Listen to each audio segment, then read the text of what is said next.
I seek refuge with Allah from the accursed devil. In the name of Allah, the most gracious, the most merciful. Blessings be upon Muhammad and the pure ones.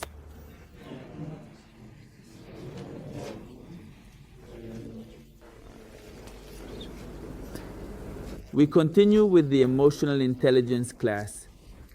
Today we want to talk about the importance of emotional intelligence and the advantages of developing emotional intelligence. We know that emotional intelligence is partly inherited, meaning it is what we inherit from our parents. But it is also educational, meaning that through education and continuous self-control, we can develop our emotional intelligence. Look, we have sciences that are based on experiences and are based on knowledge. Everyone can develop their wisdom, their science, their knowledge. For example, a doctor will develop his skill and knowledge through medical studies. And many of the sciences we have are connected to the part of the intellect that is intelligence. It is the part of the intellect that is memory. It is the part of the intellect that analyzes. But the part of the intellect that deals with the subject of emotions, which we know as emotional intelligence, is indeed an area whose development is subject to study, knowledge, and above all, practice. Is emotional intelligence dependent on practice? Yes. If a person starts to practice what they have learned, they can gradually develop their emotional intelligence. And the deeper knowledge that must be developed is to know the human being, how the human being functions. In Arabic, it is called al-munafs, or in the West, it is known as psychology. But we want the psychology that exists today in the West, 2009, to be recognized for its many flaws. And that is why it is a blind measure. Why? Because the most important factor of the human being is that they are created by God, which means being an aspect of God. This means that if we want to study the nature of the human being, that nature has a mixture of divine nature. So if we are only going to study the bodily nature, the nature, and the part of the psychological that only relates to the body, then it will be the psychology of today, which has thousands of flaws. And among these flaws is the tendency to seek only material remedies for everything. They seek, for example, you say, I already have disappointment. Here are these red pills. It's just that I'm too happy. Well, here are these white pills. It's just that my head hurts. Well, here are these yellow pills. This means that all things want to remedy it through material things, through material advice. That science of psychology, due to its flaws, has become a science that we cannot say is entirely useless, but in many parts it has not been able to function. So this supposed human being of today, from the modern world, from the West, is suffering from many consequences of their actions, such as disappointment, lack of motivation, among other things, like ambition and lust. Human beings today are dominated by their emotions due to that flawed science called psychology and the poor education that arises from the false conclusions of the science of psychology. But Islam presents a realistic system, understanding the human being in depth, who is a divine being. For example, when you are disappointed, where can you find joy? Where can you find tranquility? You are like a cell phone.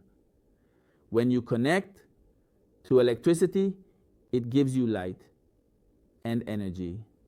When a human being connects through prayer, through supplication to God, they will receive positive energy. Then the Holy Quran says, of course, with the remembrance of God, the distressed hearts will find peace and tranquility We believers have always seen it when we have suffered greatly, when we have started to cry, pray, and ask God. We have noticed that a large part of our calamities has calmed down and settled, thanks to supplication, thanks to God. Therefore, the human being has a very important factor, which is the spiritual factor, that unfortunately has been disregarded in today's science at universities, which places great importance on material science and hardly any importance on spirituality. For example, they do not care that the person who is already a doctor in such a science is an adulterer, a fornicator, gay, or a practitioner of another faith. It doesn't matter. It's their personal preference. No. If within its title it does not matter whether this human being is a spiritual being, a man of God, or a sinful man, it does not matter. That science is not entirely useful, but only partially. It has its utilities, but it cannot provide a remedy for the human being. Therefore, to achieve emotional intelligence, we need to conduct a thorough study of the human being, but a realistic study, not the partial studies that modern Western psychology conducts, which views the human being merely as an instrument of the body and considers the soul as just a part of the body. So what we have always said seeks material remedies, and that is completely false. We must take into account the spirit, what governs. The body is the spirit, and the spirit can heal many ailments. When we strengthen the spirit, it can have many other uses that we have never experienced, and that is spiritual practice.